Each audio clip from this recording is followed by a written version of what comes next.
Welcome back for another edition of the True Crime and Wine Couple. Today we're going to be discussing Nicholas Godejohn and whether he deserves the fate of being in prison for the rest of his life. My name is Pete. This is Mary, and I'll turn it right over to Mary. Let her go for it. Okay, so to give you some background on Nicholas Godejohn, he was born May 20th, 1989. He was diagnosed as being on the autism spectrum, and his whole educational experience was spent in special education classes only. He met Gypsy Rose on October 2012 on a Christian singles website. I find that very interesting. When we talk about some of the stuff that he was into, you'll see that that was quite interesting. He believed he had dissociative identity disorder, which is also known as multiple personality disorder. That was not reported or that was not documented, but he believed it because he believed he had two personas, and I'll talk about that a little bit more. He and Gypsy had a very sexualized relationship, I guess you could say. They talked about it a lot. They anticipated a lot. Since they weren't together, it was very charged, and it was very, I would say, intense, for lack of a better word. Gypsy played characters for him, while they were on their, at the time it wasn't Google Meets, but however they were communicating online, maybe Skype at the time, probably. Right. Okay. Gypsy really played upon his sympathies. He was in love with Gypsy. He still is to this day in his understanding of love, which, people on the spectrum are a little bit different than us neurotypicals.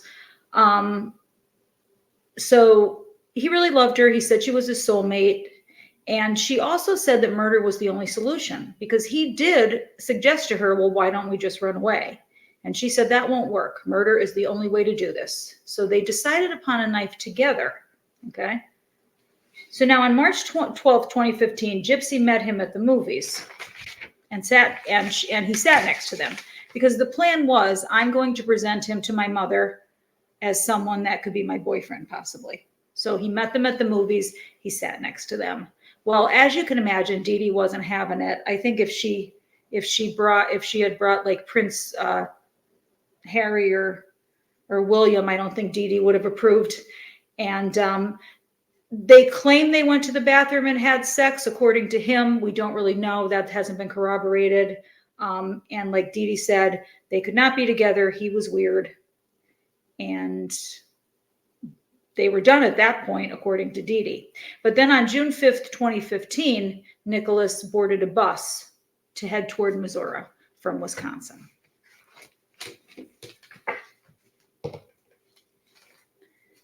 Nicholas had second thoughts about the murder too, which I think is interesting. He said he still loved Gypsy, and he claimed he had a devil on one shoulder and an angel on another, which is strange for a young person. That's like an old person saying, right? Animal House. Is that what that's from? Yeah. Well, they had that in Animal House. Okay. Yeah. That's typically more of a Xer boomer kind of thing, right? Okay. He claims he still loves Gypsy. And he said that he would do it again. He would kill Dee Dee again to free Gypsy, but he would probably do it differently. Okay. A lot of people think he only did it for the sex. So they think his motives weren't pure. He did what he did solely to have sex with Gypsy, because I don't think he had a lot of other opportunities for partners. He had never had a partner before. He had never had a girlfriend before. Also, I think we need to consider that he did the murder, and it was planned. It was planned, way ahead of time, and they could have called it off. You know what I mean? They took cash and ran. Also, he only had an 82 IQ, so that would be considered borderline. Okay, it's not. He didn't have average IQ is 100, so he was 18 points below the mean, which is it is significant. I mean, he can understand, concepts and things like that. He wasn't, intellectually impaired, but by the same token, he wasn't operating with an average intelligence or a normal intelligence. I think he did it for Gypsy. I think he was easily manipulated. I think that people on the spectrum don't understand social cues and are more easily manipulated. They don't get the social interplay that neurotypicals get. You'll often see that if you're ever, if you ever spend time with people on the spectrum. I think that the problem was that it was premeditated. I think the problem was that he carried it out, not Gypsy. Also, he claimed to have a lot of like interest in BDSM and things like that. I mean, she was stabbed 18 times. That's pretty significant, in my assessment. Also, when he asked Gypsy to clean off the blood off his hands when he wasn't wearing clothes because that turned him on. So we're seeing like some more deviant kind of stuff here. You know what I mean? So in my opinion, what happened was when it went to the jury was creeped out by him. They probably saw him as an incel who only did this for sex. Like I said, it was premeditated. Dee Dee was stabbed 18 times. There was plenty of time for him to back out. You know what I mean? But I also believe that Gypsy learned manipulation from her mother, and her mother taught her well.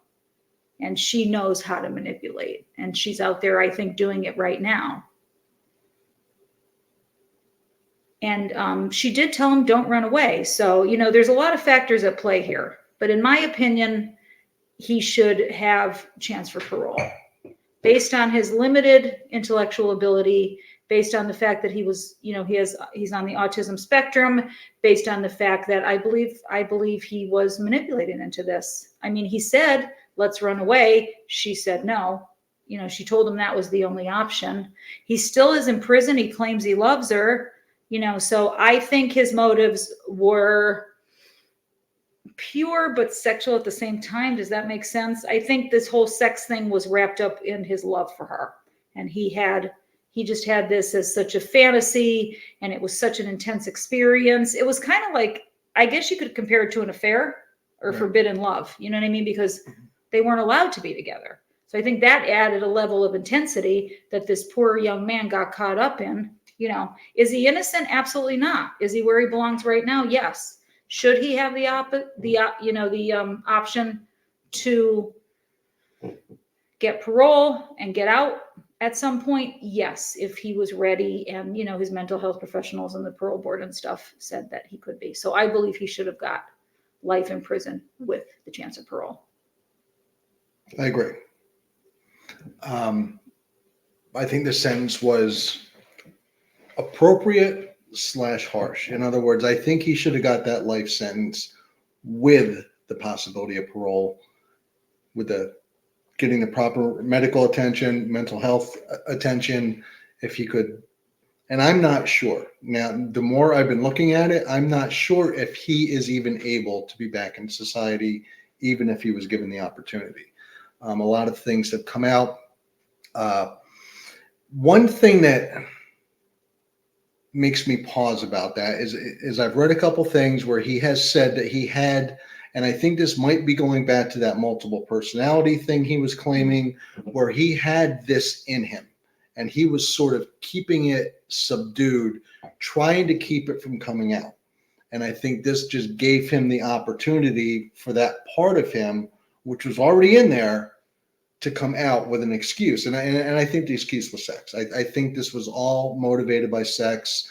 I don't think he ever had sex before. I think that was his motivation in all of this, I believe. What's interesting to me, and I think you're right too, I think once he got into that relationship, I think it was, at least in his head, all consuming. Yeah. And he was in love, I think, whatever he perceived love to be, all the way up and continuing through in prison until Gypsy got married. Once that happened, everything changed. Okay. He is now no longer in love. Okay. He will not mention her name.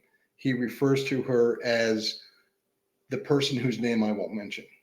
So he's doing a little Harry Potter there? Yeah. So he wrote he sent an email to the New York Post. Okay.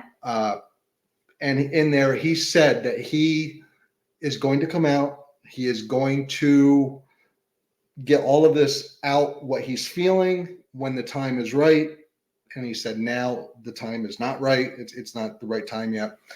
What was strange to me, he kept referring to himself as Mr. Smiley, which was strange. And apparently throughout the email, there was all sorts of smiley faces. So I still think I think now he's like, I think it just all crashed down on him, because up until she got married, I think he truly believed that they would be together someday. So there was hope. Yes, no longer. And it should be interesting when he does come out and talk, if he ever does. He said he's going to at some point. He will. So that will be interesting to see what he says about that. Now, the other thing I found interesting is his lawyers have filed a motion for a new hearing. Yes, I know that. Yeah. Because they believe that because of his mental capacities, he should never have been convicted of first-degree murder. He should have been convicted of second-degree murder. And I think that would have carried at least a possibility for parole if that were the sentence. So that was also interesting. With my knowledge of the autism spectrum disorder, well, I agree. I think some of those individuals with the disorder, it affects everyone differently, but they have a rich fantasy life, and they sometimes live in their own reality and not what we would consider reality. So, there could have been that going on as well. Right. So if he's not in reality, mentally. I don't think he's ever been in reality mentally. So then is he mentally competent to stand a trial? We don't know. No, probably not. But I mean, well, yes, to stand a trial, but not be accused of what he was accused of, not first degree. And my thoughts on this have changed over time. Originally, I was like, let the guy rot. He was just in there. He was in it for sex. This is what he gets. But as I've looked at it more, read more about it, I'm like, all right. The guy does deserve to be in jail for a very long time. But if he is able to rehabilitate himself mentally, he should have that chance far down the road. I'm not saying 10 years like Gypsy. I'm not even saying 20, maybe when he's 50, 60 years old, whatever. But he should at least have that hope that at one point he may be able to get out. Well, yeah, and the sex is part of the manipulation. If she didn't want to have sex with him, well, that was she promised it to him as part of the deal. You know what I mean? So thank you for saying that, because I did forget one other thing during the murder.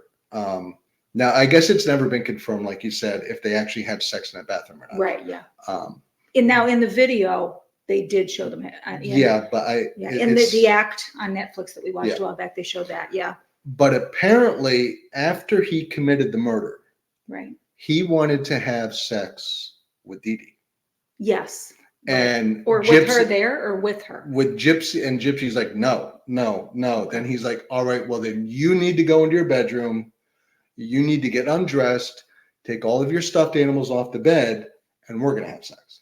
And that's what they did. So she had sex with him after the murder to keep him. So there's some deep-seated weird stuff going on in there. Yeah, and I'm sure she appeared to the jury as a victim. She was a victim. Right. And he appeared to the jury as a creeper. Let's call it what it is. The guy looks creepy. I hate to say it, but he does. I don't want to stereotype, but he looks like a creeper. If I was on a jury, I think I'd be a little creeped out by him. So if I saw her, I would take pity on her. So a lot, it just comes down to a jury, doesn't it? Usually. It really does. Yeah. It really does. And in terms of her manipulating him, I'm sure that's what she manipulates everybody. But I don't think she does it on purpose. I think it's the only thing she knows. It's the only way she knows how to act. So she's going to manipulate and probably doesn't even realize she's doing it, but she is just so good at it because, like you said, she learned from the best. Yeah. Okay, so the wine? The wine, yes. Okay, the wine we are drinking today is amazing, fantastic Riesling from Boundary Breaks Vineyards up in the Finger Lakes. You're going to notice we have a lot of Finger Lakes wines. we go up there a lot. We live close and we visit often. Yes. This was on our trip to find the best Riesling in the Finger Lakes, and we came home with a ton of it. And I have to say, I haven't had this in a while, and this is very good. That was Peter's Riesling tour. Yes. Peter. Yeah, it was on my. Yeah, he has a weird palate, and he likes. We'll have to do a video one time On my. about yes, going wine tasting with Peter. When the weather gets better too, we're gonna do our video at some wineries too. So Yeah, that'll be fun. Talk about some of Peter's wine tasting issues while we talk about crime at the same time. But if you like dry Rieslings, Boundary Breaks up in the Finger Lakes. It's very good. Fantastic. It's wonderful. Perfect. It's a Yes, perfect Riesling. absolutely. If I had to pick the perfect Riesling, This would be the perfect. Wow. I might pick this. Yes. Yeah, this is one of the better ones. Like, subscribe. If you don't want to like and subscribe, tell us why you don't want to like and subscribe, and maybe we can get it to the point where you want to like and subscribe. Stay tuned for more content. We want to interact with you. We respond to comments. If you have any questions about the wine, you can ask that too. It doesn't have to just be about the crime. And we will be next week. Will be a little crazy, so stay tuned for a lot of stuff going on next week because Delphi's blown up. So yes, it is. And we are all about Delphi. So hit that bell so you get notified whenever we post a new video. All right. Everybody. Cheers. Enjoy your President's Cheers. Day. There you go. Martin Luther King Day. Oh, wrong one. That's February. I'm hoping I'm a teacher. I'm hoping it's June. So I'm ahead of the game. Good night.